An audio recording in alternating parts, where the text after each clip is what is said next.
Hey guys, so just going to do a discussion video here about an issue that I've noticed has seemingly become more prevalent recently in the game, and that is bias, just the overall bias of the development team, how they've been managing the game.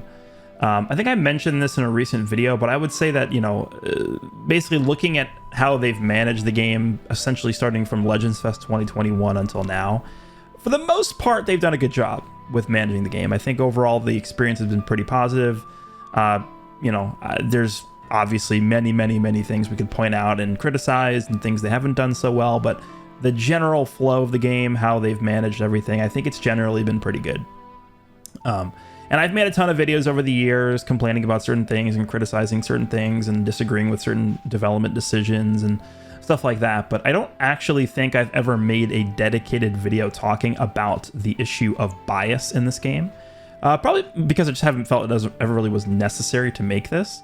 But like I said, I think, it's starting to become a bit more of a problem these days, so I'm going to discuss this here. So I think the first thing we should just mention before we get into the discussion is no matter what game you're talking about, there's always going to be bias when it comes to development.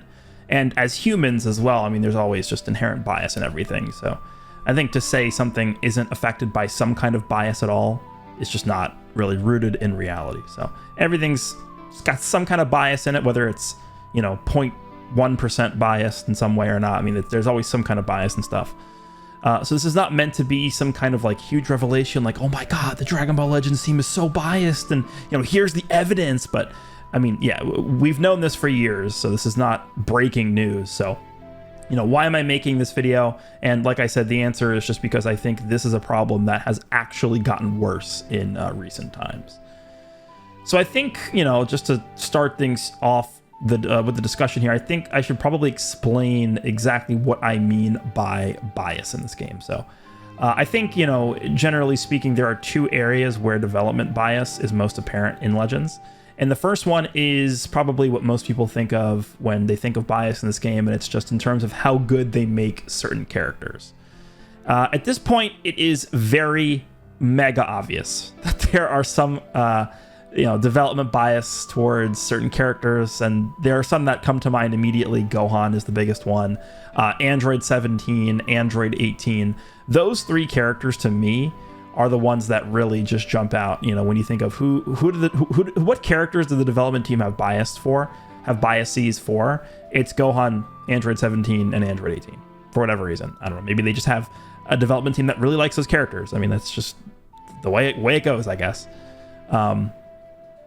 But yeah, those three characters in particular, if you look at the history of releases in this game for Gohan, Android 17, and Android 18, they've all essentially had zero bad releases ever over the course of the game existing, which when compared to like every other character, there's a clear difference in quality of how good the characters are.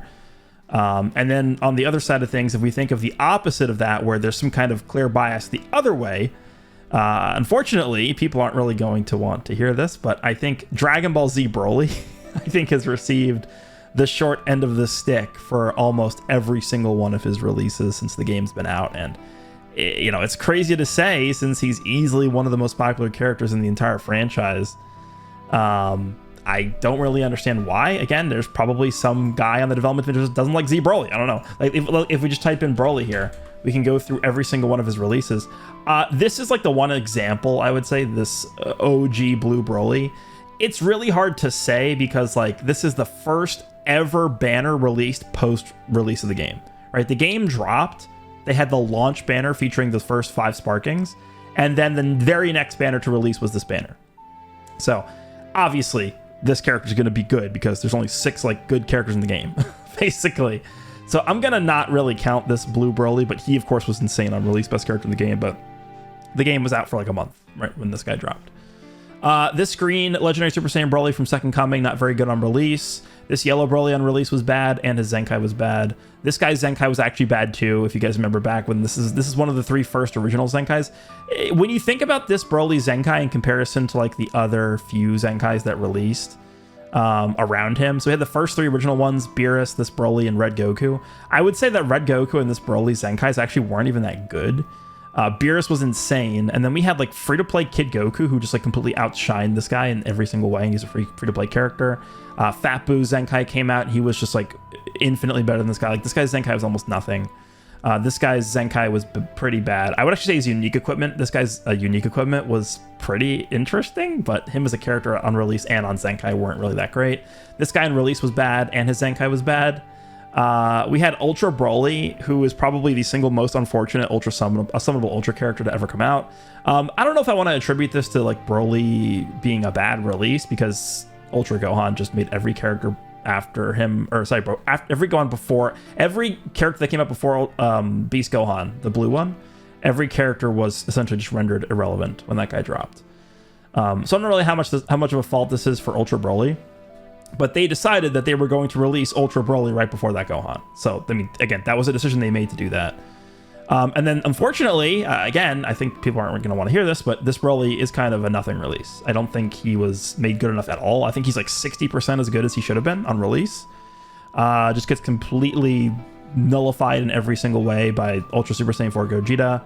Can't use his lock-in. I don't really think he's effective in like almost any way right now. He kind of feels very similar to Super Vegeta, which I think people aren't going to like to hear, but that's the reality here.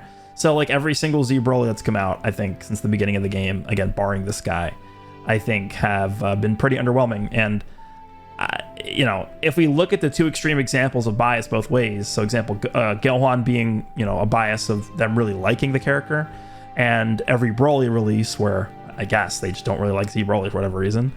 The difference in quality of like every single Gohan versus every single Broly is just nearly inconceivable, right? What is the explanation for every single Gohan being better than every single Broly? Like there is no way for me to explain this. So, I mean, the only explanation is just the development team has a bias towards Gohan and they just don't like Broly. And that's where the bias comes from, right? There's obviously way less extreme examples of this. I think another example of a character that really probably hasn't gotten as good of a treatment as he should have gotten since the game's come out is probably Piccolo. There really haven't been that many insanely good Piccolos since the game dropped, and it's Piccolo. Like, I mean, he's one of the main characters. Again, like I said, 17 and 18, not even the tag, like just individually, Android 17 characters and Android 18 characters have been like ridiculous, every single one. So those are the character biases that I'm just going to give out as examples here. The other area of the game where I think we can see a clear bias is teams. Now, this one I think is probably harder to quantify just because, you know, for example, Sun Family. Yeah, no way, dude. Sun Family has a lot of releases and is really good when it has Goku and Gohan on it. But for teams, it feels like it's more so the other way, where there are certain teams that you would think would be better, but have never really been at the level where they should be. And to me, the biggest example and culprit of this is Vegeta Clan. Vegeta is literally the #2 character in the entire Dragon Ball series. And then next to Trunks, I mean, you would think this team would be contending for best team in the game constantly. And I mean, if you look back over the past like 4 years, could you even name one time where you were thinking to yourself like, damn, Vegeta Clan might actually be, you know, best team in the game? And I think the answer to that is no. Unless I'm just not remembering a specific meta right now. Vegeta Clan just never really has been on the same level as Sun Family. And it always just feels like it's lagging behind the best teams, which almost makes absolutely no sense, because Vegeta Clan, I mean, we could pull up the Vegeta Clan team here. Let's go to Vegeta. It's up close to the top here. Like, there's good characters on this team, and you would think like, oh my god, Blue Kaioken, Goku Evolution, Blue Vegeta. We have Vegeta and Trunks. We have this LF Trunks. We have Super Saiyan 4 Goku and Vegeta. We have the Buu duo. We have Vegeta and Nappa, Super Vegeta. Bull's a really good 1% sparking. We have the 6th anniversary fusing characters. Like, you would think Vegeta Clan is like, you know, pretty good. We got these all of these. Look how many Legends Limited characters are on this tag, and it never really feels like Vegeta Clan really has had a time where, wow, Vegeta Clan, like I'm queuing up in PvP, damn, I can't believe I ran into like the 7th Vegeta Clan team in a row. Like, it's never been that way, and it just seems a little strange to me. So yeah, teams is another area where I certainly think that we can point at certain areas where there is clear bias. And then I guess you can sort of extrapolate that even further and say a lot of the Vegeta characters that have come out, if they are not specifically attached to a Goku in the form of a tag character, there is certainly a gap between the quality of Vegeta releases that we see and the quality of like Goku releases that we see, or Gohan releases that we see, or 17 releases that we see. So there is a bias there, but that more so fits in with the character argument I was making earlier. So those, I think, are the two areas of the game where there is a very clear distinction of bias between, I guess the development team really having a bias preference towards one thing as opposed to a bias. I don't know what's the opposite of preference, like a distaste for certain other things. So I think we're gonna look at those things here, but. And then in terms of teams, I guess one other thing we can mention with this, and this is really something that I wanted to touch on, and this is honestly one of the reasons why I even made this video and came up with the idea of talking about and making a discussion video about this topic in the first place. It goes back to the whole format of the episode campaigns. So the history of the episode campaign format, if we go back to the first episode campaign, this was the Buu Saga campaign before the 5th anniversary. So this is... when was this? This is like March/August. Sorry, not March. March/April of 2023. So about a year and a half ago is when they started doing the episode campaign format for celebrations. And the first episode campaign was the Majin Buu Saga celebration. Ended up giving us 2 summonable characters, which is really, it made no sense at all. I understand why they only gave us 2 summonable characters, because it was right before the anniversary and they were clearly, investing most of their resources and development time into the 5th anniversary. But like, why even start that kind of format then? I mean, I don't know. We got the Buu Duo, and then we got Ultra Kid Buu, and that was the Buu Saga celebration. We had the 5th anniversary, then we went into the Namek celebration, then we had the DB celebration, then movies, then we had Legends Fest, then GT in January of this year. Then I think we moved into the Powerful Opponent celebration, I believe, unless I'm forgetting something. No, sorry, we had the Cell Saga celebration. Yeah, so we had GT, then we had the Cell Saga celebration, and then we had Powerful Opponent, then we had Saiyan Saga celebration, then we had the 6th anniversary, and now we're currently in the middle of the Z movie celebration. And the reason why I'm bringing this up is because there was a clear push, and they even mentioned this. This is straight from them. This is what they said. One of their goals throughout these episode celebrations, these episode campaigns, was to focus on the saga teams that corresponded with the episode celebration. So again, we can go through the celebrations again. Buu Saga, they tried to push the Buu Saga team. Namek celebration, they tried to push the Namek Saga team. DB Saga, they tried to push the DB team. Movies and GT, I'm kind of gonna give. So actually, no, there's 3 teams I would really give a pass for. And those teams are Movies, GT, and the Powerful Opponent. I think the Powerful Opponent, they called it the Fearsome Foes campaign, I think is what they called it. But it was essentially just like a villain Powerful Opponent campaign. So I'm going to give a pass to the Movie celebration, the GT celebration, and the Powerful Opponent celebration. Powerful Opponent is obvious. It's not a Saga team, so that's self-explanatory. Movies is a Saga team, but I have been very consistent in saying that I think Movies has no problem getting buffs and actually being made to be like an actual team. And the reason why is because they've been buffing and pushing the Movies team since day 1 of the game being out, right? Movies has been a team since day 1 of the game. Movies has an established bench. Movies has established Zenkai buffers. Movies has established HP buffers. So there's a core of the team that you can build around, and it's not going to be a gigantic problem to like start from the ground up and build the team up. And then the same thing goes for GT, right? Technically, it was a GT. So I think they called it like GT Saga or something. I don't know. It was weird, but GT is not an episode. It is a tag, right? So I guess GT sort of fits in the same breath as Powerful Opponent. It's not an episode saga. It is a tag, right? GT is a tag. So the same thing applies to GT as we see for Powerful Opponent in Movies, where we have a bunch of Zenkai buffers for the team. We have a long history of GT characters that have released throughout the history of the game. So we have like HP buffers for the team. We have equipment for the team. Like we have an established base of the team that you can build from, right? Cell Saga. So I think right around the Cell Saga celebration, which was in February this year, so about 7 months ago. This is when Super Vegeta and Ultra Super Saiyan 2 Gohan dropped. this was right, I think, around when they started to realize that, okay, maybe these episode campaigns aren't really going to work in terms of buffing the Saga teams. And they started to, I guess, pull back a little bit on the Saga teams, and they stopped really trying to go like all out for the Saga teams. And we really started to see that with the Cell Saga celebration. And then for whatever reason, we go into the Saiyan Saga.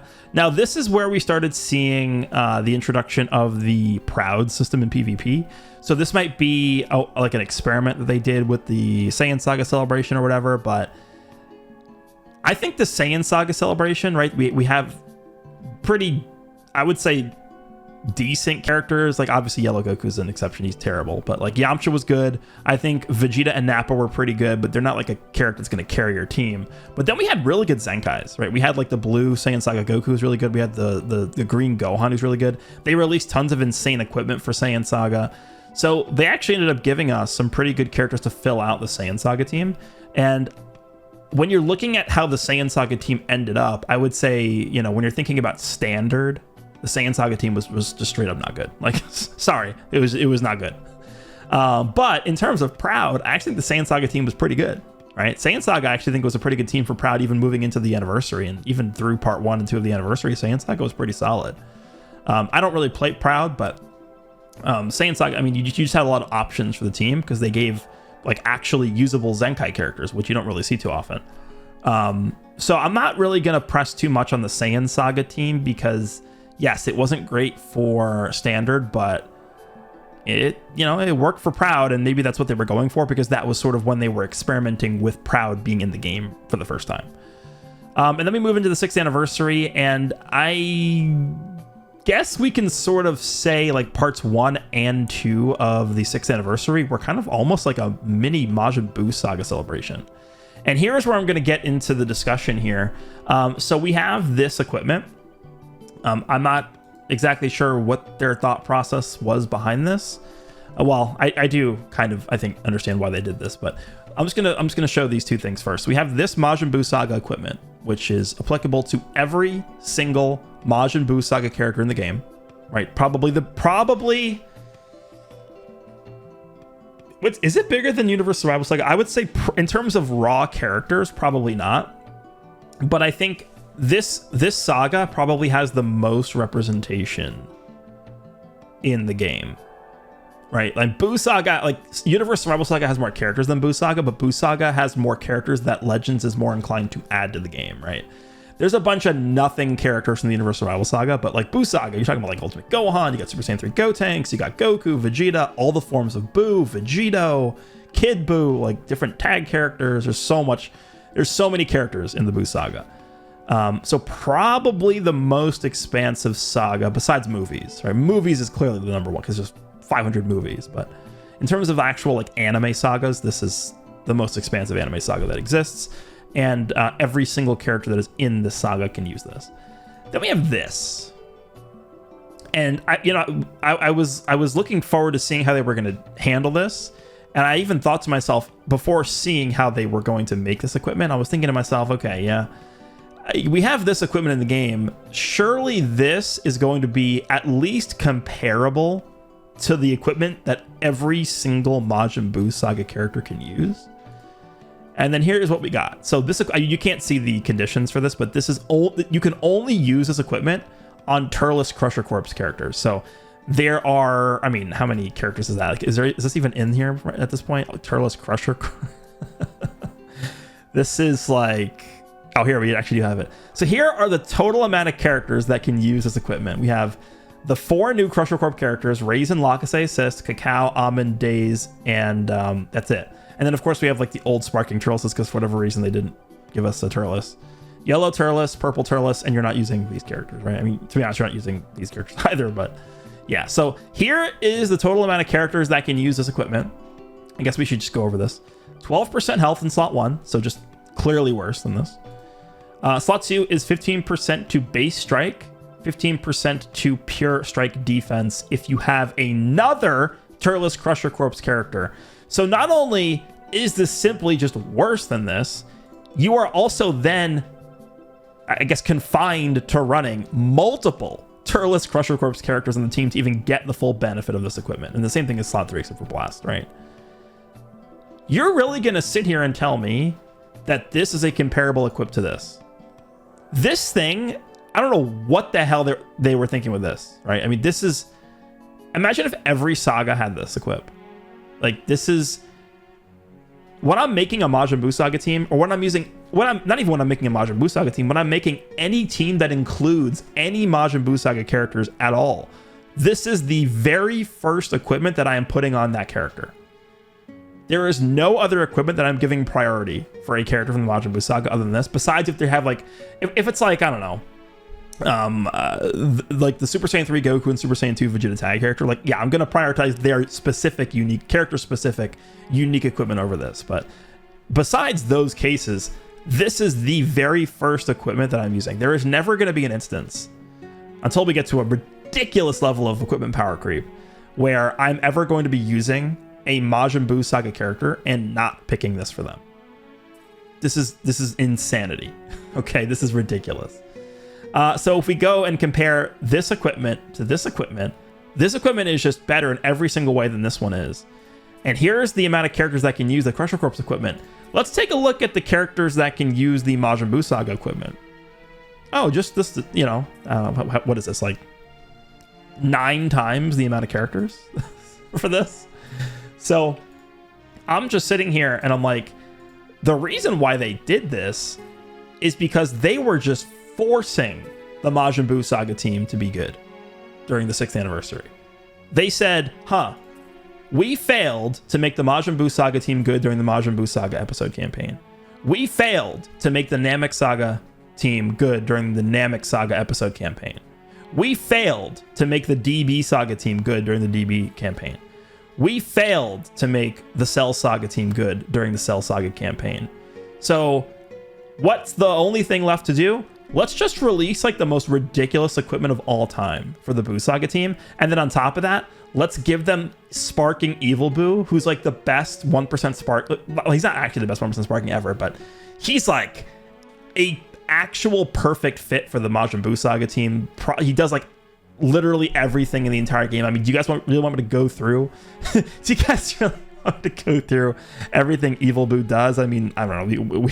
We could list some of the things off that he does. What he supports, he locks, he destroys cards, he stacks cost buffs, disrupts at half health, he destroys Dragon Balls, nullifies endurance on main, destroys Dragon Balls on ult, he does AoE damage on his ultimate, he has a long range blue, he's got a blast cover change, which works well with ultimate Gohan because he has a strike cover change, goes type neutral, he has pretty easy access to card draw speed, cover null, he's got insane healing, and he removes buffs. Anything else? Anything else this character does? Like, off the top of my head, that's what he does. So yeah, they got this guy, and then they gave the team Zenkai Kid Buu, who they very clearly wanted to make ridiculous, and then they gave us Ultimate Gohan. So it's like, could you be more obvious that you are just trying to force this Buu Saga team into being insane? And it's not just this equipment either. They gave us pretty ridiculous Awakened equipment too for this team. Let's see, items, equipment. Does this actually have everything? Yeah, I think it should, right? All right, I'm not sure if I'm going to be able to find this.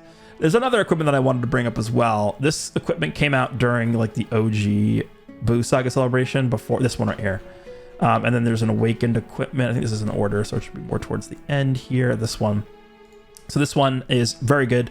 10% health, 12% to pure defenses, and then you have the slot 2 that's going to give you Striker Blast depending on if you have a regen or Super Saiyan 3. So this is going to make the team even more bulky.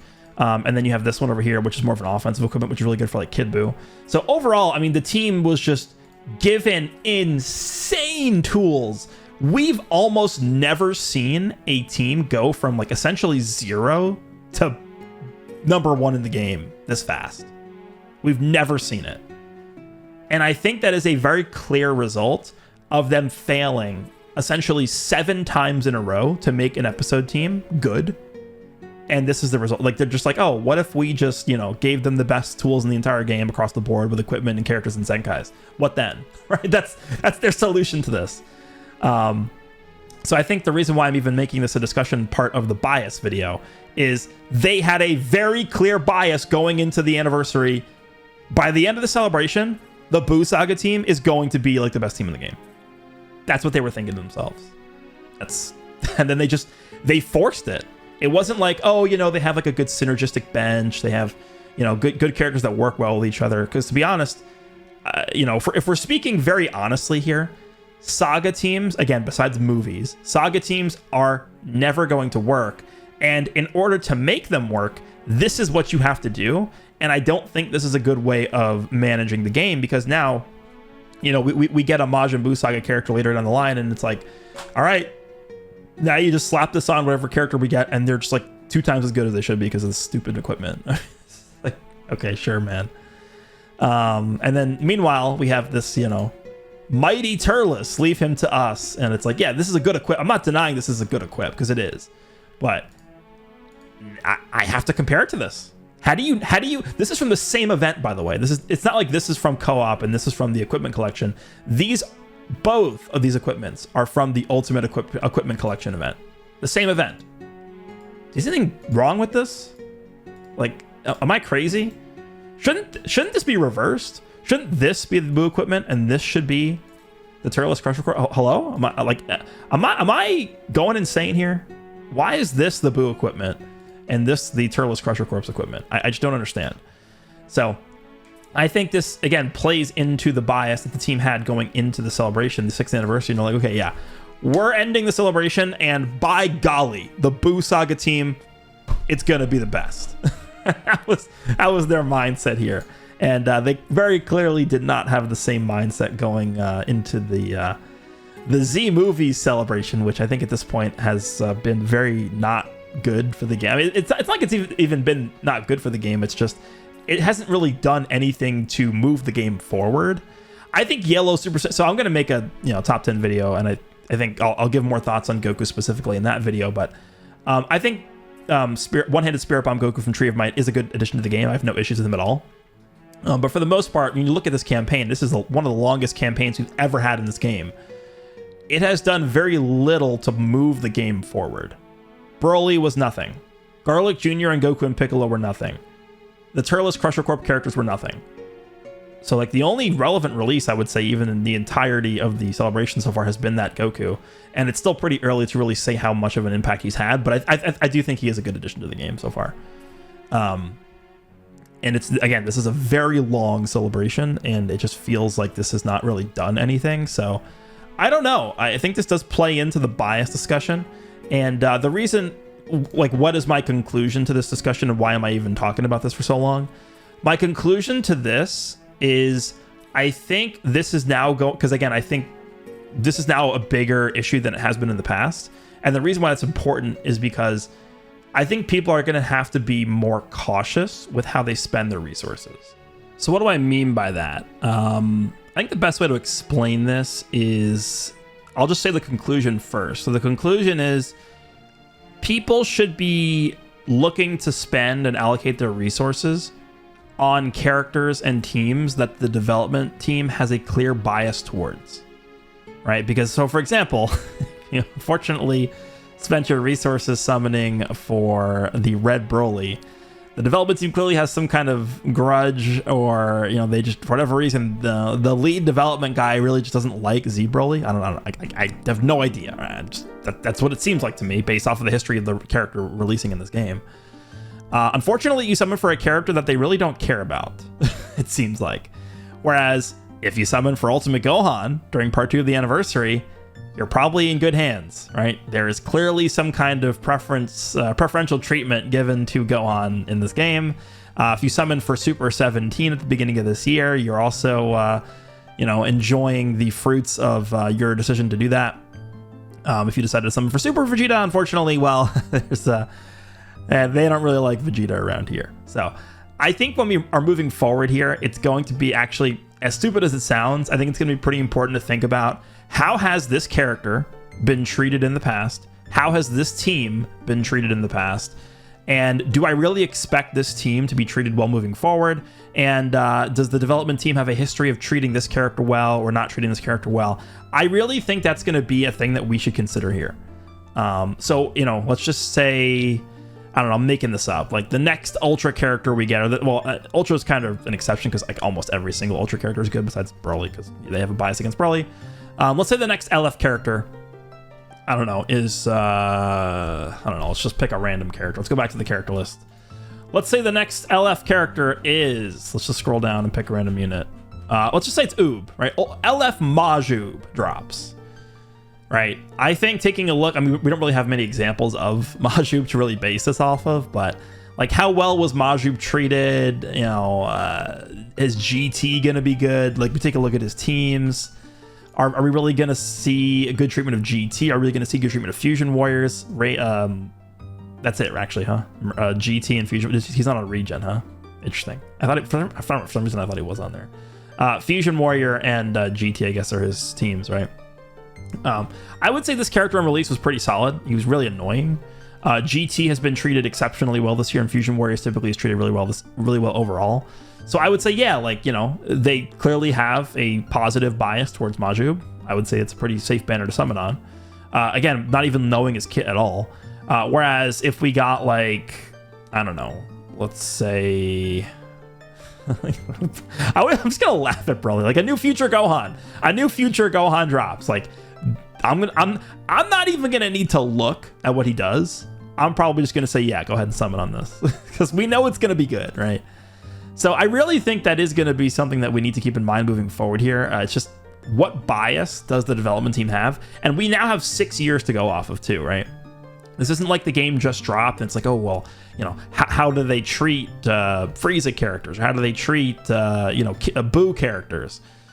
We have 6 years to go off of. So I think, you know, doing like, oh, should you summon on this banner or this banner moving forward? I'm actually going to probably start incorporating this mindset into those videos where, you know, a new LF Piccolo drops.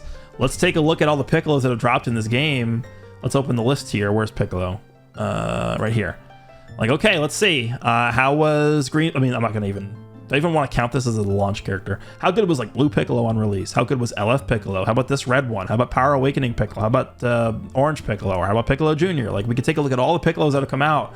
And my conclusion would be skip Piccolo. He's been treated pretty badly over the course of the game. And I just don't think that, you know, based off of that, obviously I'm going to take a look at what he actually does before I can make a definitive conclusion. But going into an evaluation of the character, I'm going to look at the history of the releases of the character and be like, there's not a lot going on here, and I feel like there might be some bias towards not making Piccolos very good in this game, so I'm going to go in with more of a negative approach to him.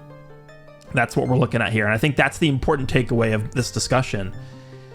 Are those biases going to continue moving forward in this game? And we'll see. I don't know. I ideally, there would not be this heavily influenced decisions based off of bias of the development team. So, for example, right? I mean, we just got the red Broly, and I was going back to Broly in here because I think he's like the most relevant example. That's the most recent release. This Broly, like, I think every major release, LF character or Ultra character, and I guess to a certain extent, Mega Rising characters too, like the goals of releasing these characters should be to influence the actual meta, right?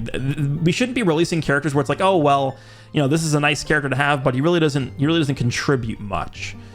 And unfortunately, that's the entire celebration that we're in right now.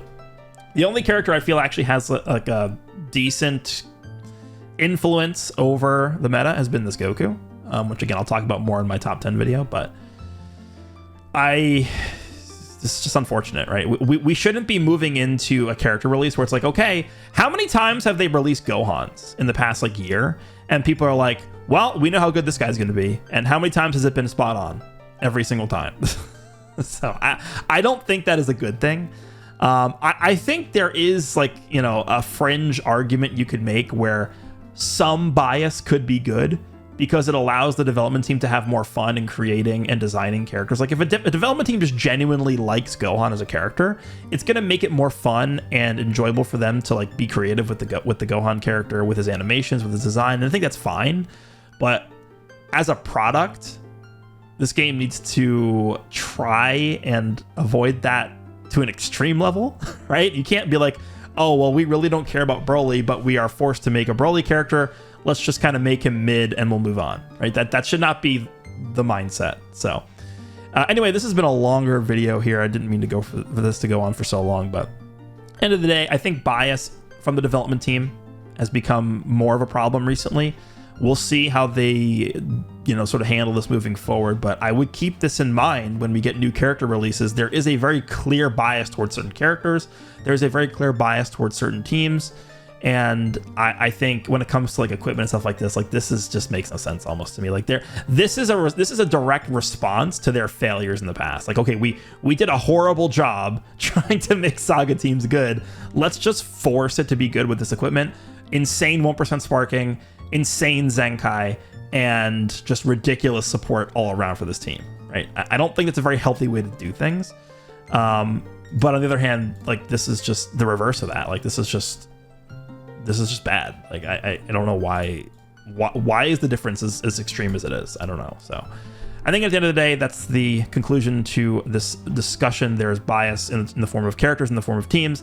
Let me know what you guys think, and let me know if you are also going to now start considering bias towards certain characters in determining whether or not you're going to be summoning for certain units. Obviously, at the end of the day, the biggest thing to look at still is going to be how good the character is and how good they perform. But as a baseline, going into that evaluation, I think it is going to be important to look at bias too. So hope you guys enjoyed, and I will see you all in the next one.